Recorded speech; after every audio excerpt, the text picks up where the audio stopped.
करे छॾियो आहे।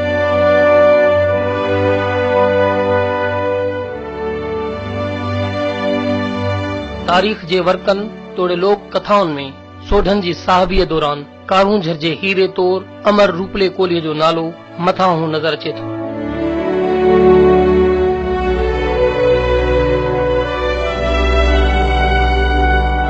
तस्वर में सरकश सोढन जी तलवारुनि जो तजुर्बो थिए थो। कोलिन जे कातरनि जा सुसाट कननि में गूंजनि था।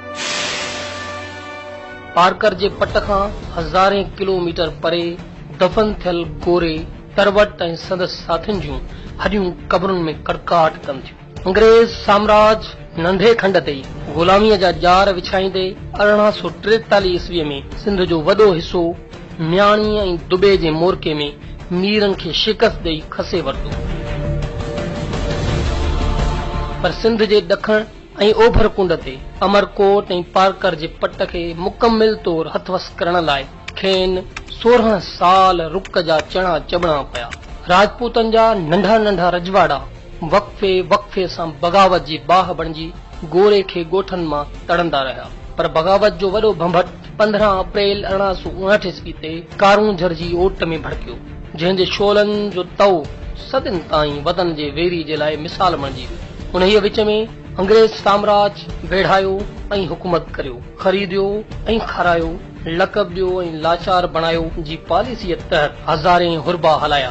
पर मारीअ जी मिटीअ जे माण्हुनि इहो न मारून रीत जो सेण मटाइनि सोन ते जी रिवायत ते रहंदे वतन जे वेढ़नि सां वचन करे वरितो हो त सजण ऐं साणी कंहिं अणासीअ विसरे हे तिनी होए वतन जिनी विसारियो। जंहिं जी मोट में वेरी साम्राज्य नई हिकमत अमली जोड़े नंगर जे राणे उन जे प्रधान वीरावाज सोडे समेत पारकर जे मुखिया कोटड़ियुनि जी घणनि खे धरतीअ ठिकाणा करण जे लाइ रेवेन्यू जो पूरो सिरिश्तो बदिलाए थर ऐं पारकर जा ॿई भाङा सिंध जे कमिश्नर हवाले करे छॾिया। सोढन जे मुख़्तलिफ़ मुआशी ज़रियनि ते इंक्वायरी कामेटियूं विहारे सिधो सं ललकारण शुरू कयो त राजपूती रथ जे टहकण में शिदत अची वई। कारूंझर में कुकरा थी पिया, ऋण गजी राड़ो थिए राजपूत घर वेहे इहो महण मिसरियो। कारूंझर जी आस पास ॻोठ गद थियण लॻा। ओचितो हिकु ॾींहुं नंगर शहर में टेलीग्राफ खाते जे किन कारिंदनि जी कोल संथाल कबीले सां अणवणंदड़ हरकत सोढन कोलिन जे अंदर जे किरोध खे वॾी बेड़ ते संभरायो वियो। राणे करण जी हकल ते संदसि भाउ भूपत सिंह, वीरावा जो लाधो सिंह, बहिराणे जो राणो कलजी, ठाकुर मासिंग, ठाकुर पूंजो ऐं ॿिया अची राणे जी कैंप में कठा थिया। कुंभारीअ जो ॻोयल रूपलो कोल्ही पंहिंजे बहादुर साथियुनि ॾजो ऐं मॾो जी अॻवाणीअ में 5000 साथियुनि समेत अची शामिल थियो। सभिनी गॾिजी बग़ावत जो झंडो बुलंद कंदे 15 अप्रैल 1859 ईस्वी ते नंगर पारकर जी पुलिस थाणे ते हमिलो कयो। कारदार जी कचहरीअ दरबार खे बाह ॾिनी वई। मवासिलाती निज़ाम जूं तारूं कटण सां गॾु ज़मीनी रस्तनि जा लंघ बंदि कया विया।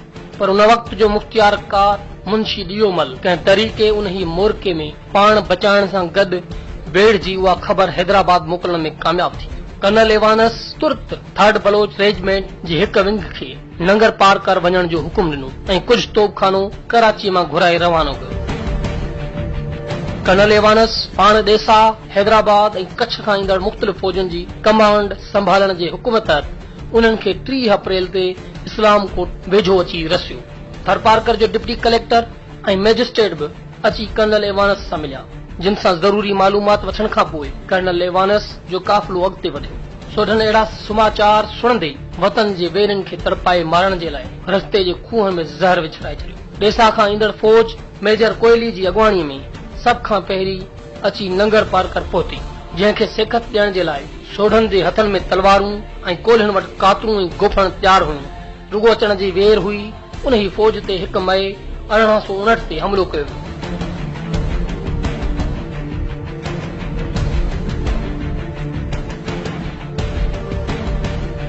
सोढन जे हमले जे जवाब में गोरन जी फौज गोलन जा जेके ठका कया, तिन जो आवाज़ कर्नल एवानस 50 मीलन जे मुफ़ासिले ते ॿुधो। कारूंझर जे सिपाहियुनि उन्हनि जी परवाह करण जे बदिरां पिड़ में पहलवान थी वेड़ ॾिनी।